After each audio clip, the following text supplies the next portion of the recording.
大隅雄二と申します。肥後象がんですねの制作ですね。私はですね23からだから46年。そうですね、やっぱりこう工程がですねやっぱりこうかなり多くてですね、やっぱりその出来上がりって渋い黒い金ということで、地味という方もいらっしゃるんですけど、金の輝き、二重金の輝きとそれを抑える渋い黒っていうか、このコントラストは私は素晴らしいと思ってますし、もともとヨーロッパから来た技術なんですけども、ヨーロッパの方は結構好むコントラストなんですけど、私もやはり出来上がった金とですね黒のコントラスト、これやっぱ素晴らしいという、自分で言うとおかしいですけど、その辺はこのコントラストがいいかなと思ってるんですけどね。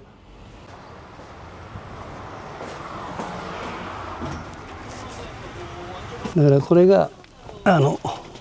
鉛なんですけど、これに金を引いてこうタガネ抜いていくという形ですね。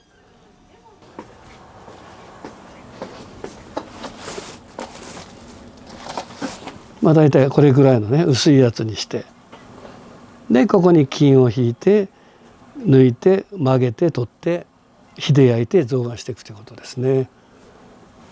でこういう作業が結構多くてですね、象眼の場合いろんな工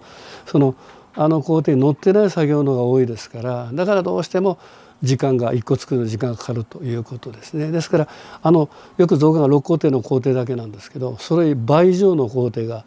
だから象眼行くまでの準備が時間がかかるということですね。これが金ですね。金箔はこれがまだ数十倍伸びますから、これを値段言うとおかしいですけど、これだけでもね10万近くします。これだけでこれが金線といって線ですね。これを売っていくということと、これが18金っていうですね、金と銀ですね。それともう一つ使うのは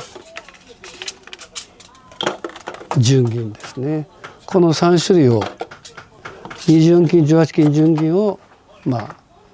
メインに象眼というのは真っ赤黒ですね。これコントラストでやるということですね。基本的に入るスペースだけ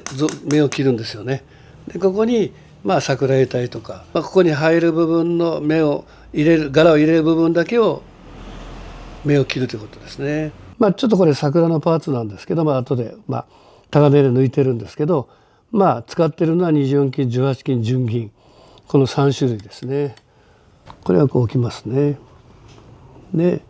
この目の入ったところに、これは実は鹿の角なんですね。これをですねこういうふうに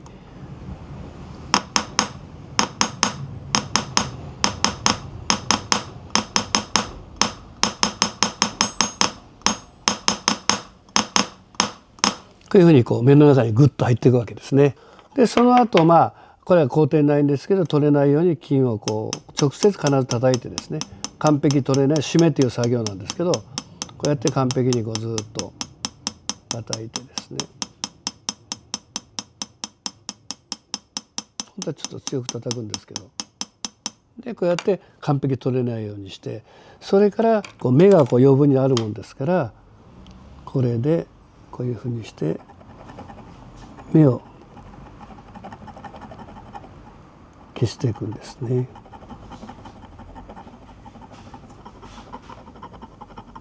これはね錆出し液って言って、昔は、これがみんな秘伝っていうか、昔はネズミの糞とか床下で作った、これがねみんな独特でみんな持ってるんですよ。昔の本当に唾の液っていうのは本当に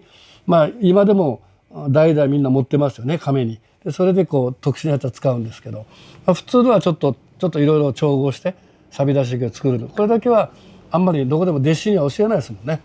教室行っても弟子にも多分皆さん売ってるんじゃないですかね、これだけは。でこれをですねほんの少し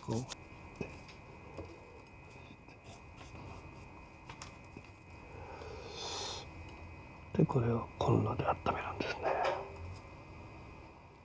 ね。で錆び液を塗っていくと乾いてきますよね。だんだんちょっと赤くなっていくんですね。でこれをちょっと冷やして、これを3回ぐらいやってですね、赤くサビを出すんですね。だんだんこう何回かしていくとサビが出ます。ちょっと一旦冷やしてちょっと赤くなりましたよね。この後、2、3時間置いてサビがまた赤くなったらちょっと機械でこうブーッと粗サビ取ってもう一回これを同じことをするんですね。と今度は終わった後今度は半日置いてでまた朝からもう一回ペーパーしてそしてサビをしてで均等な赤サビが状態になった時にお茶で炊くということですね。だからそれが均等な赤サビが出てるか出てないかっていうのはありますよね。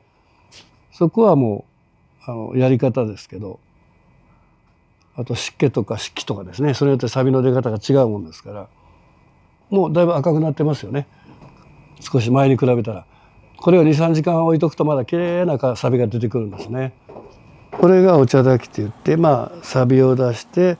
赤サビを出してこうお茶で炊くということで、このお茶だけは20分ぐらいこの中に象が入ってるんでサビが出たやつを入れてるんですけど、20分ぐらいつけるとそのお茶の単にがサビを止めて黒くなるということですね。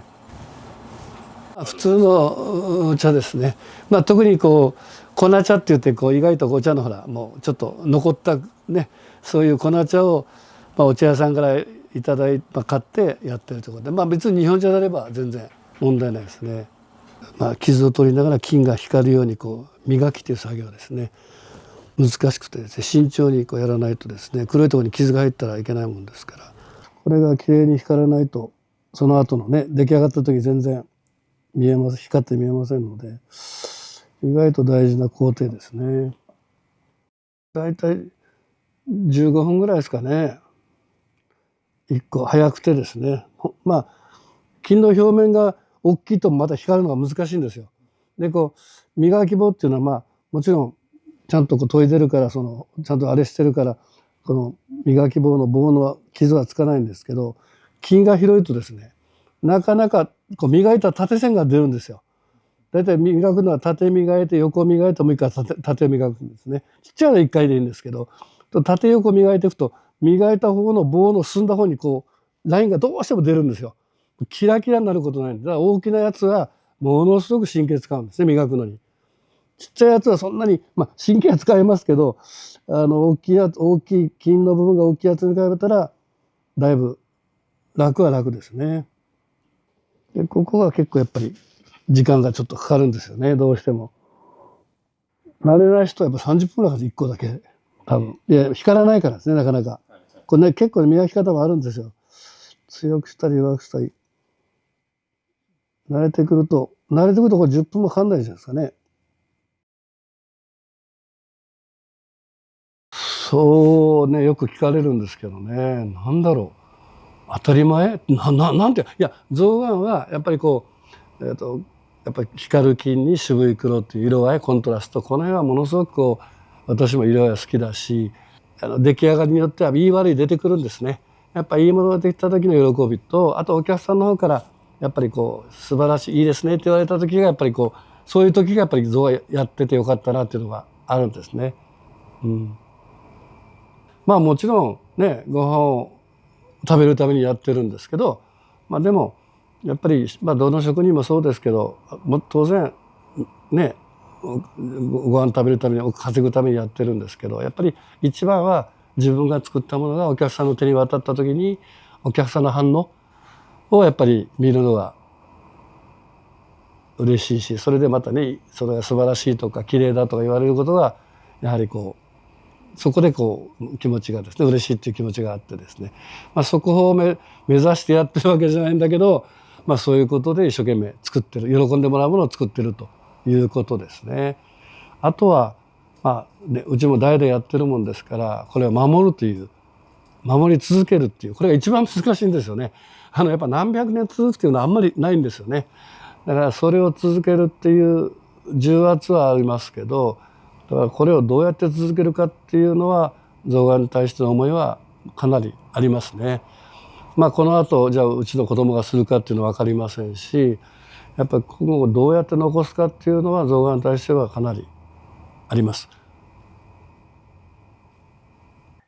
やっぱり一番知名度が上がるのはやっぱりね、何でも焼き物も何でもそうですけど、国宝とか別ですよね。あの人たちはもう固定して何百万の売りあれですけど、一般の使う人たち、普通の職人がやるわけですよね。ここが一番大事なんですね。ここが売れることによって広がる、知名度って意外と上がるんですよね。象眼もやっぱ多くの人、一般の人使ってもらうと、肥後象眼というのをつけてて、あ、かっこいい、かわいいとかで広がっていくのが一番いいわけですよね。だからうちはどちらかというとそれで一般の方に向けていろんなものを作っていくということを中心に代々、まあおじいちゃんの頃はもちろん一人でやった時代なんですけど、まあうちの父あたりからもう職人を抱えてですね、多くの人に